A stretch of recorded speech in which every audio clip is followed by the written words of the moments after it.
Assalamualaikum warahmatullahi wabarakatuh.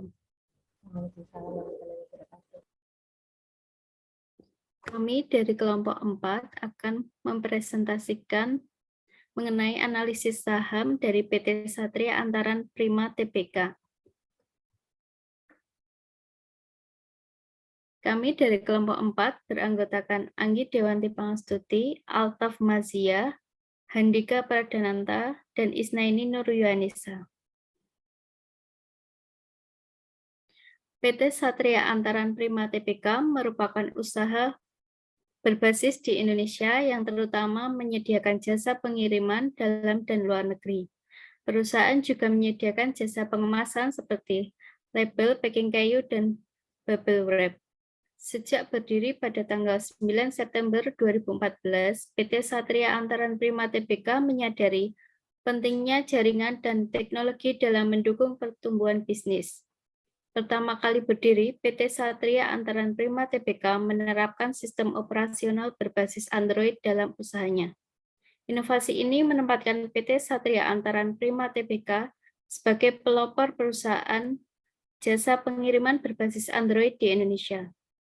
Kota-kota besar seperti Jakarta, Bandung, Medan, Semarang, Yogyakarta, Solo, dan Makassar menjadi perhatian awal perseroan dalam pembangunan kantor cabang beserta jaringan yang luas hingga pelosok desa di Nusantara. Selanjutnya, pada bulan Januari 2015, jumlah cabang PT Satria Antaran Prima Tbk sudah mencapai 16 cabang. Pada bulan Maret 2015, jumlah cabang bertambah menjadi 40 cabang, serta pelebaran outlet hingga 200 titik di wilayah Indonesia. Pada tahun 2022, total cabang yang dikelola secara mandiri oleh PT Satria Antaran Prima Tbk berjumlah 219 cabang dan subcabang dan akan terus bertambah setiap tahunnya.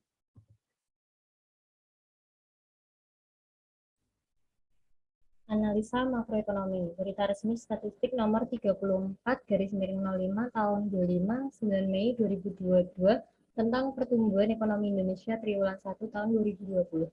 Pertumbuhan produk domestik bruto atau PDB Indonesia sebesar 5,01%. Pertumbuhan PDB menurut lapangan usaha transportasi dan pergudangan sebesar 15,79%.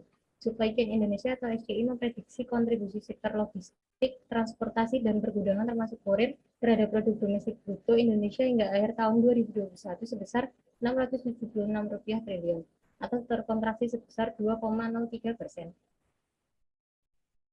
Tingkat inflasi perkembangan indeks harga konsumen tahun kalender 2022 April 2022 terhadap Desember 2021 sebesar 2,15%. Menurut kelompok pengeluaran transportasi inflasi tahun kalender 2022 sebesar 2,94%. Industri logistik Indonesia diperkirakan akan semakin berkembang pada tahun-tahun mendatang dikarenakan pada sektor ini para pelaku usaha di bidang logistik akan memanfaatkan perkembangan teknologi digital untuk meningkatkan daya saing. Bisnis yang terkait dengan perkembangan teknologi dari segi logistik di Indonesia tidak terlepas dari perkembangan teknologi yang ada seperti e-commerce. Saat ini penduduk Indonesia sebesar 262 juta jiwa dengan pengguna aktif internet 143 juta jiwa yang menjadi bagian penting dari pasar-pasar transaksi online dan industri logistik.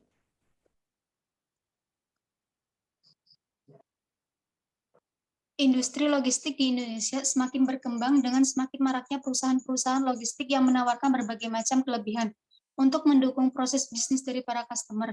Berdasarkan Logistic Performance Index atau LPI yang dilakukan oleh World Bank saat ini, di Indonesia menempati ranking 46, yang mana LPI ini merupakan tolak ukur kinerja logistik yang sederhana, yang mencerminkan dalam skala global yang membantu suatu negara dalam mengidentifikasi dari segi challenge dan opportunities industri logistik di masa yang akan datang. Berikut analisa laporan keuangan. Untuk laporan laba rugi, dari total pendapatan, laba kotor, pendapatan operasi, laba bersih, mengalami penurunan dari periode sebelumnya. Lalu untuk laporan keuangan neraca, total aset, total kewajiban, dan total ekuitas, semua mengalami kenaikan dari periode sebelumnya.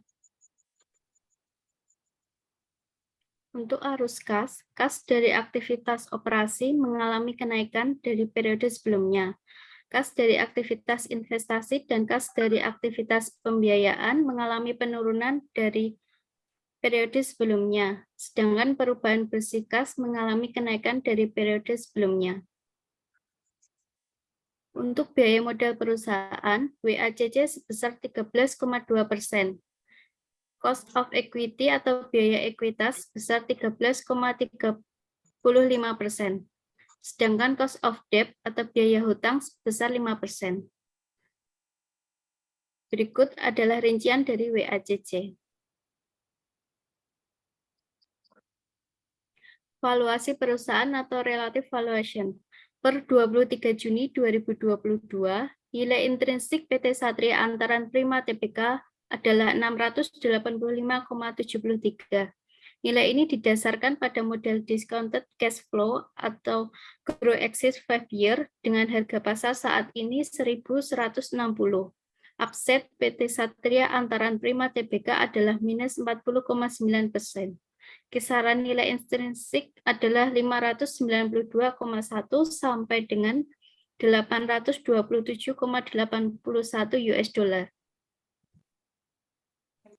Diskon cash flow atau perkiraan pendapatan dan pengeluaran. Berikut adalah rinciannya. Nilai diskon cash flow atau DCF PT Satria Antaran Prima Tbk adalah Rp685,73 dengan harga saham terbaru di Rp1.160. Upset PT Satria Antaran Prima Tbk berdasarkan DCF adalah 40,9%. Berikut adalah candlestick dari PT Satria Antaran Prima Tbk. Dan sinyal beli pada saham PT Satria Antaran Prima Tbk, MA10 tidak memotong MA20 dan posisi MA10 berada di bawah MA20 yang artinya jangan membeli atau tahan dulu. Sinyal jual pada saham PT Satria Antaran Prima Tbk, MA10 tidak memotong MA20 dan posisi MA10 berada di bawah MA20 yang artinya lebih mengarah untuk jual atau tahan dulu. Pada saham PT Satria Antaran Prima Tbk, harga bergerak di bawah MA atau 100, artinya tren menurun. Pada posisi ini, lebih baik ditahan dulu. Jadi kesimpulannya, untuk analisis technical moving average adalah lebih baik ditahan dulu. Untuk analisis technical stokastik, kondisi ini hampir sama dengan MACD dan RSI. Sekarang berada di area oversold. Jika kedua garis sudah saling menyentuh dan terjadi perpotongan ke arah bawah atau disebut dead cross, kita bisa menunggunya sampai ke area bawah atau oversold. Dan kita bisa membeli saat ada perpotongan ke atas atau golden cross diikuti konfirmasi yang sudah melewati 20%.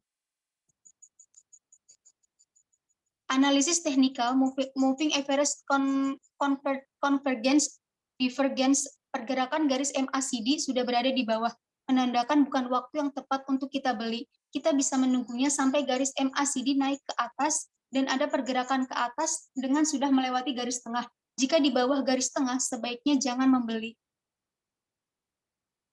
Untuk analisis teknikal, Relative Strength Index, garis RSI sudah berada di area oversold atau di bawah 70%. Kita bisa membelinya, namun ada garis yang melebihi 70 atau di area overbought. Kita bisa menunggunya atau jangan dulu membeli. Sekian presentasi dari kelompok 4. Kurangnya mohon maaf. Wassalamualaikum warahmatullahi wabarakatuh. Waalaikumsalam warahmatullahi wabarakatuh.